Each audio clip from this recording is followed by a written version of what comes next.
Bom dia, boa tarde e boa noite. Sejam bem-vindos ao Pisa a Fundo.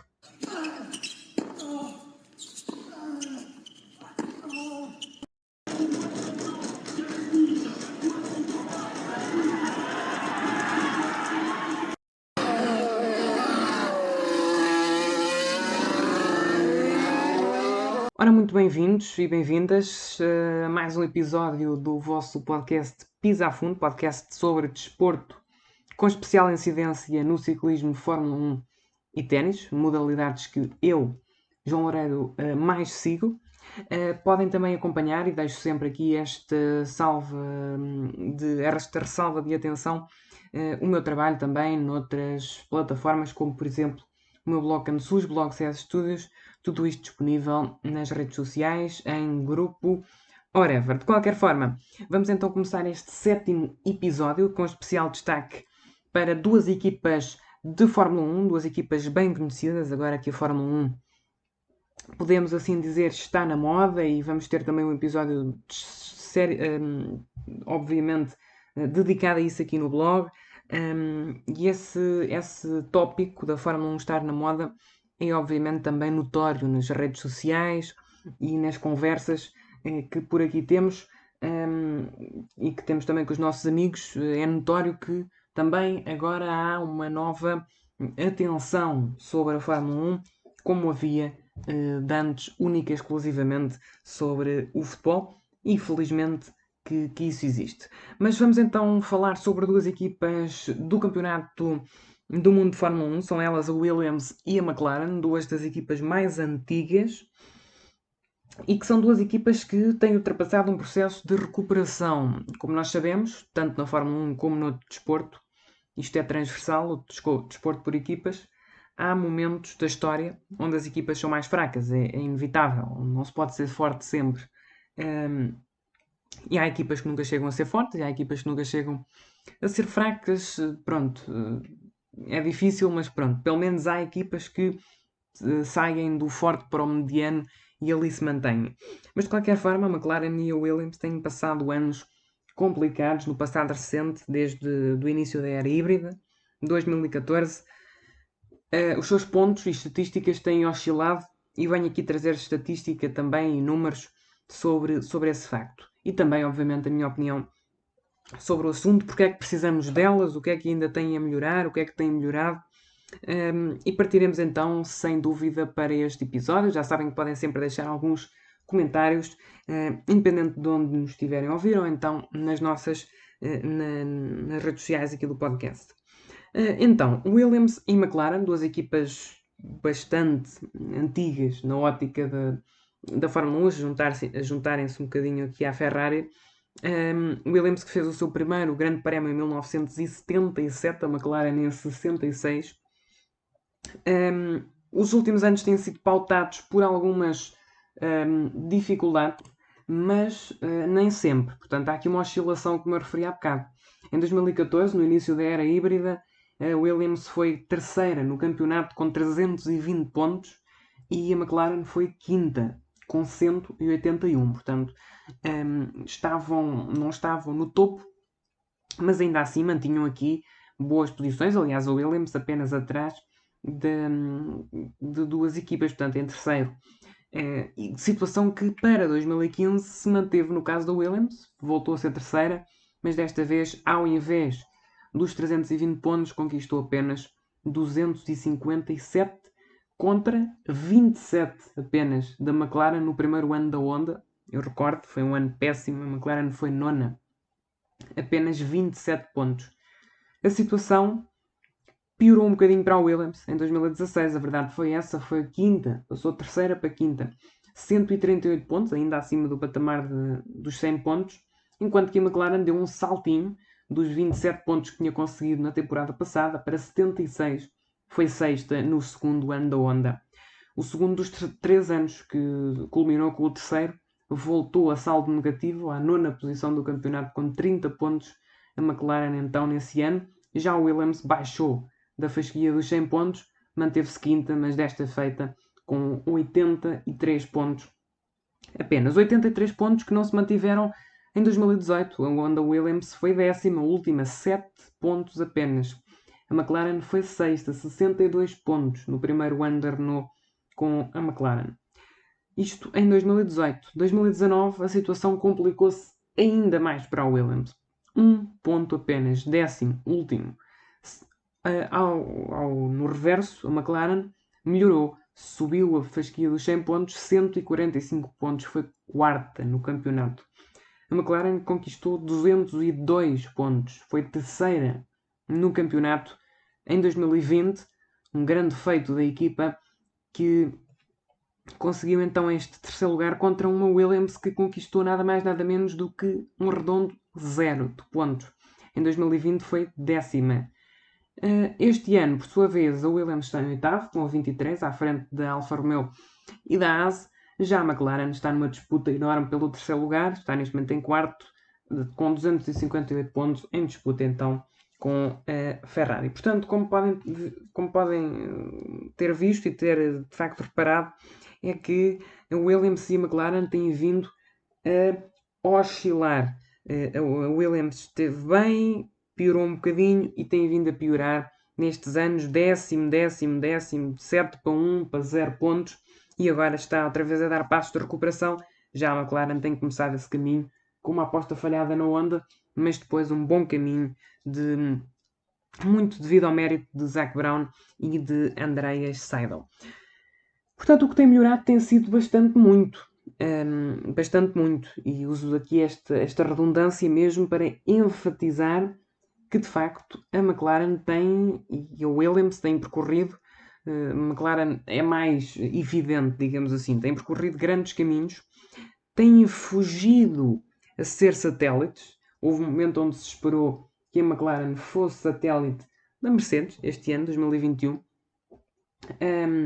mas houve também um momento em que se esperou que o Williams fosse satélite da Mercedes, e de certa forma é também, nesta recuperação, está a ser um bocadinho satélite da Mercedes, tanto que incubou George Russell até ele estar em condições de ir para a Mercedes, o que neste caso específico, a meu ver, não foi mau. Porquê? Porque não foi um piloto que se tivesse dito assim, isto prejudicou a equipa, ter o piloto aqui. Não, até beneficiou. Russell deve muito ao Williams, isto é importante, apesar do carro que tinha, deve muito ao Williams, e o Williams obviamente deve muito, se calhar ainda mais, a George Russell neste início, que é um grande piloto e que esteve numa equipa histórica, afundada, e que teve capacidade de a colocar no Q3, nos pontos. Chapou para George Russell muitas vezes. Portanto, ambas conseguiram a fuga de ser satélites, o que eu acho que é fulcral. Nem o Williams nem a McLaren merecem ser satélites de nada nem ninguém. Isto é o primeiro ponto. Acho que são equipas históricas, não devem estar reféns de outras, no caso da Mercedes até menos históricas, ou da Red Bull, e por isso acho que devem traçar o seu próprio caminho, um caminho de mudança e de renovação que está a ser de facto traçado e que tem melhorado. Na McLaren muito a cargo do chassi, mas com mudança para a Mercedes este ano, em termos de unidade motriz. No Williams, esse caminho também tem sido traçado com uma volta de alguns resultados bons. São 23 pontos este ano, não é fantástico, mas tem vindo a melhorar e isto é um facto. Tem dois pilotos jovens, George Russell e Latifi. Para o ano vai voltar a ter dois pilotos jovens, Albon e Latifi. Em episódios da rubrica Sistema Aberto aqui no podcast eu já disse que retirava Latifi do Williams e a opinião mantém-se.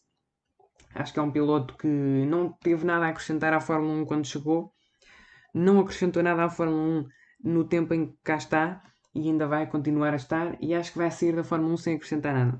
Portanto, acho que Latifi não acrescenta nada, é um bocadinho como o Giovinazzi, é só ocupar lugar quando há N pilotos com mais qualificações, mais jovens, e dou-vos exemplos de Kalumaila, de Piastri, etc, Schwarzman. Há tantos por aí que merecem um lugar e que não o têm devido a estes pilotos, que são jovens também, não tanto assim no caso de Giovinazzi, por exemplo, mas o facto é que nota-se que são pilotos banais, onde não haverá nunca uma progressão. para nada mais do que isto. No caso de Albon, vai ser um regresso, foi um bom piloto, não é tanto banal, não foi tão bom como os outros da sua geração, o Russell e o Norris, e isso demonstra-se pelos resultados, também ascendeu um bocadinho cedo demais à Red Bull, mas isso é tema para outras conversas. Mas vamos ver o que é que Albon vai fazer para o ano neste Williams e o que é que o Williams vai fazer para o ano. De facto, eu estou particularmente curioso com o que é que vai ser a próxima temporada da Williams e mesmo a McLaren, que vai apostar muito no próximo ano, onde vai ter uma Ferrari, creio eu, também à procura de mais e melhor, e vamos ver onde é que estas equipas se podem intrometer. Porque se houver uma progressão, e isso era tão bom, acreditem, ver uma luta pelo terceiro lugar do Mundial de Construtores entre Ferrari, McLaren, Aston Martin e Alpine, Aston Martin e Alpine, estas últimas, no que toca a este campeonato, têm sido autênticos flops, mas se voltarem à carga que tinham enquanto Renault e particularmente enquanto Force India e Racing Point, espero muito mesmo desta luta por terceiro lugar. Imaginem o que seria. Quase mais interessante do que a luta pelo primeiro, apesar deste ano. A luta pelo primeiro também tem sido bastante acesa. Vamos então passar ao último ponto da ordem de trabalhos do episódio de hoje, porque precisamos destas equipas, de certa forma já tinha introduzido este tópico, precisamos destas equipas porque a Fórmula 1 é futuro, acima de tudo, e nota-se pelo carro do próximo ano, nota-se por N inovações que serão introduzidas, espero eu, com vista à neutralidade carbónica, mas a Fórmula 1 é inovação, é futuro, é presente, porque está cada vez mais presente na vida das pessoas, nas conversas, muito a bordo também, obviamente, do Drive to Survive, da Netflix, mas é também passado e história. E nesse sentido, nós temos um grande exemplo do que é o passado e a história, todas as emissões de Fórmula 1 na Eleven Sports, quando levamos um banho de história do João Carlos Costa, e é absolutamente fantástico perceber e ver a história, olhar para as equipas, como é que eram, porque a história é cíclica, é repetitiva, e apesar da emoção que nós damos aos eventos, eles já foram repetidos, nunca de forma repetida literalmente, ou seja, são sempre únicos, é a primeira vez que os vemos, agora são de facto repetitivos na sua gênese. E precisamos de facto destas equipas por isso, porque são históricas, porque a Fórmula 1 fará uma transição que tem que ser assente em equipas históricas, como a Ferrari, como a McLaren, como a Williams, são equipas que estão cá há muitos anos, que resistiram a N adversidades que mandaram outras equipas históricas para o lixo. Lembro-me, por exemplo, da Lotus, que teve que... não foi para o lixo completamente, foi para... fundiu-se, portanto, gerou a Renault e agora a Alpine. Portanto, isto acontece muito na Fórmula 1. A estrutura mantém-se, mas há mudanças de nome, e ainda mais no ciclismo. Mas, de facto, são equipas históricas, são precisas para que as novas gerações que chegam à Fórmula 1 agora também não esqueçam do que é que foi a Fórmula 1 noutro tempo. Não vamos entrar aqui no discurso que antes é que era bom, porque esse é um discurso que não cola, não pega, porque a Fórmula 1 é boa, continua viva, e a prova disso é que está cada vez mais gente a aderir ao desporto. Agora é sempre importante olharmos para o passado, ver o passado e compreendê-lo acima de tudo. Não vivemos nele, a maioria dos ouvintes aqui possivelmente, não vivemos nesse passado, mas é essencial retirar dele lições para o futuro, aqui como tantas outras temáticas. Este foi o do episódio 7 do podcast Pisar Fundo. Já estamos no 7º episódio em termos regulares. Depois temos ainda as rubricas Sistema Aberto e Bola de Berlim. Vamos ter novos episódios em breve, portanto é só esperar e aguardar, porque este 7º já saiu do forno e já está prontinho a servir para que vocês possam ouvir este episódio especial da superação, o caminho de superação que tem sido trilhado dentro da Williams, dentro da McLaren, com vários nomes por trás, muitos deles enunciados aqui por mim, seria impossível enunciar todos, mas também um caminho, um percurso que certamente estas equipas vão continuar. Espero que tenham gostado de estar na minha companhia. Eu adorei mais uma vez fazer este episódio e, neste caso, é um desejo de boas corridas a todos vós.